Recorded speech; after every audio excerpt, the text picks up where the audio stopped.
Halo Sobat Belajar, hari ini kita akan membahas mengenai kritik resepsi sastra. Nah, mendengar kata resepsi nih, udah pasti berhubungan dengan tanggapan bagaimana penerimaan pembaca terhadap sebuah karya sastra. Nah, kali ini kita akan membahas bagaimana sih menganalisis sebuah karya sastra melalui pendekatan resepsi pembaca. Nah, langsung saja kita masuk pada pembahasan yang pertama, yaitu definisi mengenai resepsi. Resepsi sastra. Nah, menurut Pradopo tahun 2007, yang dimaksud resepsi adalah ilmu keindahan yang didasarkan pada tanggapan-tanggapan pembaca terhadap karya sastra. Nah, tanggapan pembaca dapat dinilai dari keberagaman keinginan terhadap karya sastra yang dibaca. Nah, selaras dengan pengertian teori resepsi sastra, bahwasannya teori ini berhubungan dengan eksistensi pembaca sebagai penikmat karya sastra.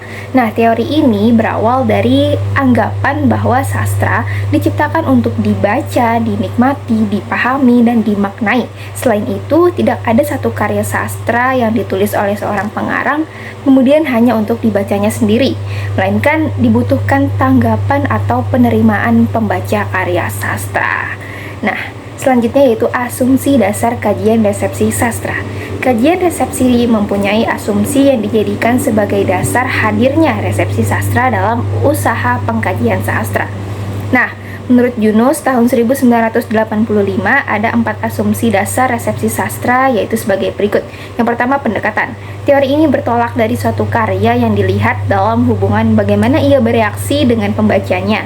Reaksi ini juga mungkin ditentukan oleh fenomena yang ada dalam karya sastra itu sendiri. Nah, sehingga Isar menyatakan karya sebagai work which hits model. Ini mungkin terjadi karena karya itu akan memberikan suatu skema atau rangka yang memberikan arah kepada pembaca. Nah, kemudian asumsi kedua, sebuah karya menjadi konkret melalui suatu penerimaan pembacanya, sehingga meninggalkan kesan pada mereka. Nah, pembaca ini meski mengkonkretkan dan merekonstruksikan, tapi ini mungkin dilakukan tanpa imajinasi pembaca, karena pembaca tak akan menemukan rangka itu. Tanpa imajinasi, pembaca tidak akan mungkin melihat karya itu dalam suatu hubungan yang lebih luas. Nah, kemudian ada imajinasi. Nah, pada pembaca dimungkinkan oleh keakraban dengan tradisi atau sastranya itu sendiri dan kesanggupan dengan masanya. Juga mungkin mengenai masa sebelumnya. Kemudian ada melalui kesan. Pembaca dapat menyatakan penerimaannya terhadap suatu karya. Nah, ia dapat menyatakannya dalam bentuk komentar, tapi juga mungkin dalam bentuk suatu karya yang lain yang berhubungan dengan karya tadi dengan cara tertentu, mungkin juga dapat bertentangan, yang akhir ini menyebabkan perkembangan sastra. Nah, adapun untuk lingkup kajian resepsi sastra. Nah, kajian resepsi sastra melingkupi penelitian eksperimental, penelitian yang didasarkan pada kritik yang ada, dan penelitian intertekstualitas, penyalinan, penyaduran, dan penerjemahan. Yang pertama yaitu pendekatan eksperimental, adalah pendekatan yang hanya berlaku untuk teks-teks sastra masa kini. Hal ini karena penerimaan teks pada masanya tidak terekam. Nah, dengan demikian untuk teks masa lampau tidak dapat diterapkan penelitian eksperimental.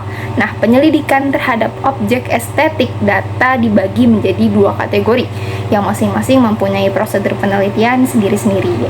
Nah, yang pertama yaitu penelitian bertujuan mengungkapkan reaksi pembaca masa kini. Nah, penelitian sejarah resepsi untuk salah satu atau lebih periode waktu itu disebut dengan penelitian diakronik. Nah, kemudian ada penelitian yang didasarkan pada kritik yang ada. Nah, dalam hal kritik ini perlu diingat bahwa resepsi kritikus tidak didasarkan pada tanggapan individual, melainkan tanggapan yang mewakili norma yang terikat pada masa tertentu dan waktu tertentu. Dari sini akan diketahui pertentangan dan ketegangan yang muncul antara pemakaian suatu konvensi yang telah mapan dalam suatu masyarakat dengan inovasi yang dilakukan oleh pengarang. Kemudian ada yang ketiga, penelitian resepsi dilihat dari fisik teks. Yang pertama ada intertekstual.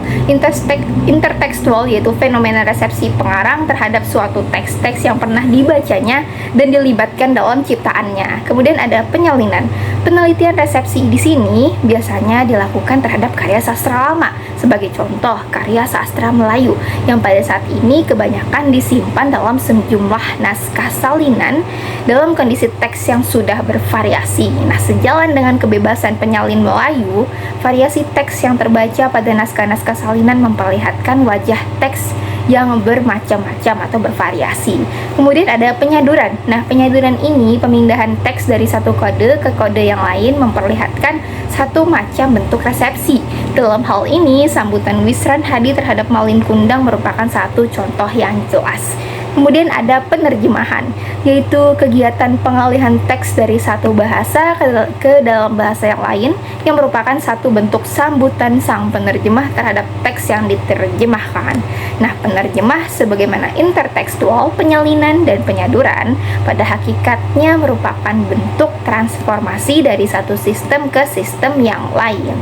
Nah, selanjutnya masuk kepada teknik kajian resepsi sastra. Secara garis besar, kajian resepsi sastra dapat diterapkan dengan mengikuti panduan yang dikemukakan oleh Endra Suara tahun 2011 melalui dua langkah berikut. Yang pertama, kepada pembaca baik perorangan maupun kelompok disajikan karya sastra. Nah, mereka lalu diberikan pertanyaan baik lisan maupun tertulis tentang kesan penerimaannya. Nah, jawaban dari mereka secara tertulis dapat ditabulasikan jika menggunakan angket. Nah, apabila menggunakan metode wawancara, maka hasilnya dapat dianalisis secara kualitatif. Kemudian teknik yang kedua yaitu pembaca juga diminta menginterpretasikan karya sastra. Nah, interpretasi tersebut dianalisis secara kualitatif. Dari dua langkah itu, yang penting diperhatikan adalah pelaksanaan penelitian bersifat eksperimental. Penelitian resepsi semacam ini bersifat sinkronis. Sedangkan penelitian diakronis untuk melihat penerimaan sejarah resepsi dan digunakan strategi dokumenter melalui kupasan media massa.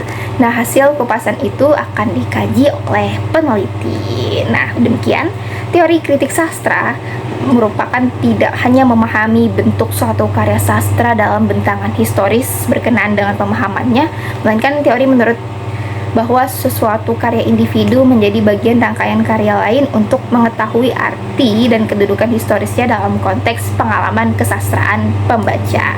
Nah, demikian pembahasan mengenai kritik resepsi sastra. Semoga pembelajaran hari ini dapat bermanfaat. Saya Elvira Azhara Ramsi dengan akhiran NIM 03 mengucapkan terima kasih dan wassalamualaikum warahmatullahi wabarakatuh.